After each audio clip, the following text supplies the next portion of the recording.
It all started over a fence.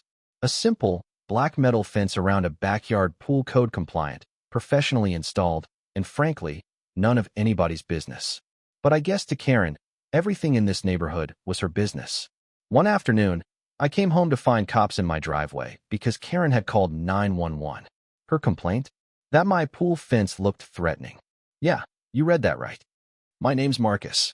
I'm a tech consultant, moved into this so-called peaceful HOA-controlled subdivision in Georgia to escape the hustle of Atlanta. Thought the suburbs would be quieter. Thought wrong. I've never been the make trouble type. I pay my dues, cut my grass, wave at neighbors. But apparently, being a black man who owns a corner lot with a modern pool and a clean Tesla is enough to set off alarm bells in Karenville. Let me paint the scene for you. I bought the house cash. No mortgage, no HOA liens, no drama. That pool was part of my dream, a place to unwind after long coding sessions. I hired a licensed contractor, went through all the county approvals, even asked my neighbor on the left if the digging would bother him. The fence matched the house's aesthetic, sleek, black aluminum, 4 feet high. Safe. Legal. Enter Karen. She lives 3 houses down but somehow acts like she owns the whole block. You know the type: clipboard, visor, tiny dog, zero sense of boundaries. One day, I caught her standing on my sidewalk, phone in hand, taking pictures of the fence. I stepped out to say hello, thinking she might be confused. Can I help you? She didn't even look me in the eye. You need to remove that fence. It's not HOA approved. It lowers property value. Actually, it's county approved, I said calmly. The HOA doesn't have authority over backyard pool fences that meet code. That's when the look in her eyes changed. She didn't like being corrected, especially not by someone like me. You people always think the rules don't apply. That was the first warning shot.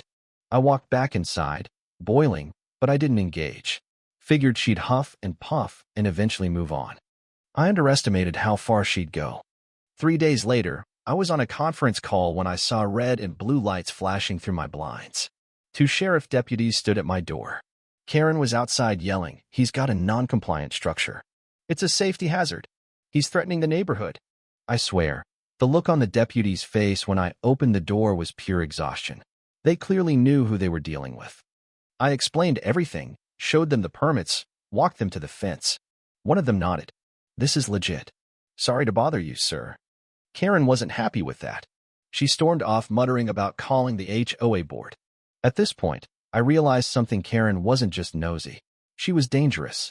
She weaponized the HOA rules and the police against me, hoping to make life uncomfortable enough that I'd either conform to her standards or leave. And if history taught me anything, it was that this kind of behavior never stopped unless you made it stop. So I started digging. I wasn't looking for revenge, I was looking for understanding. Why was Karen so obsessed with my fence? And why was the HOA so eager to listen to her? I requested HOA meeting minutes, which are public for residents. Found something strange. Karen had reported multiple other families, mostly people of color, for violations ranging from garden too large to excessively bright patio lights. But here's the kicker: none of the white families got written up for the same things. Pattern much? Then I got curious about Karen herself. Turns out she wasn't just a member of the HOA, she was the president. That explained the authority complex. I looked up her filings and found she had quietly amended the bylaws 6 months before I moved in, sneaking in vague clauses about visual cohesion and property uniformity, just enough to bully people with, but not enough to stand up in court. But what I found next blew it wide open. While searching county records for fence easement examples, I got thorough. I noticed an old property lien attached to Karen's name. It was buried deep in public documents from her previous home, a fraud charge tied to a contractor licensing scam. Apparently, she'd claimed to be a certified construction inspector and charged homeowners bogus fees for fence compliance checks. You have got to be kidding me. She'd scammed people using the same nonsense she was now pushing in my neighborhood. And the best part? That record had never been disclosed to the current HOA. Most of the board had no clue. So I did what any reasonable man with a printer and a plan would do. I compiled everything into a tidy folder: screenshots of Karen's HOA complaints, the fraudulent amendment, her past fraud record, a timeline of harassment incidents, including the 911 call, and a notarized statement from my contractor confirming all permits were approved and compliant. Then I showed up to the next HOA board meeting. Karen tried to block me at the door. "This meeting is for board members only." I smiled. "Actually, as a homeowner, I have a right to attend and speak during open comment. You know, per your own bylaws." Section 4, page 3. She didn't have a response. I waited until the agenda moved to community concerns, then stood up. "I'd like to address a pattern of harassment and abuse of power by your HOA president." And then I dropped the folder. I passed copies to every board member. One by one, their expressions changed from polite nods to raised eyebrows to visible discomfort. Karen turned white.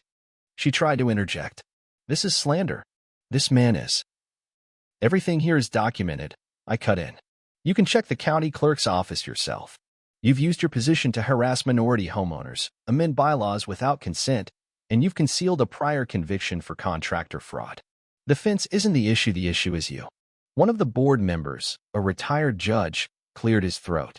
"Karen, I think you'd better step outside for a moment." She refused. So they voted right there, and then to place her on administrative suspension pending investigation. Within a week, she resigned for health reasons. I doubt she wanted her past aired in court. But the story doesn't end there. Remember those bylaws she tweaked? With her out, the HOA held a special review meeting and reversed every amendment she'd made. The board issued a written apology to me and the other families she'd targeted, and they've since hired a third-party mediator to oversee future compliance concerns. As for Karen, the county reopened her fraud case, citing new evidence. That little pool fence might have cost her more than her reputation. It might cost her freedom. So yeah, Karen called 911 over my pool fence, but she had no idea what I'd uncover about her. Let that be a lesson. Don't go swinging the rulebook like a sword unless your closet is clean. Mine was. Hers wasn't. So what do you think? Was I right to dig into Karen's past? Or did I take it too far? Thanks for sticking around and listening to my story. If you enjoyed this kind of real-life drama and want to hear more tales of justice served, don't forget to share your thoughts below and subscribe to the channel for more. I'd love to hear your own neighborhood stories, too.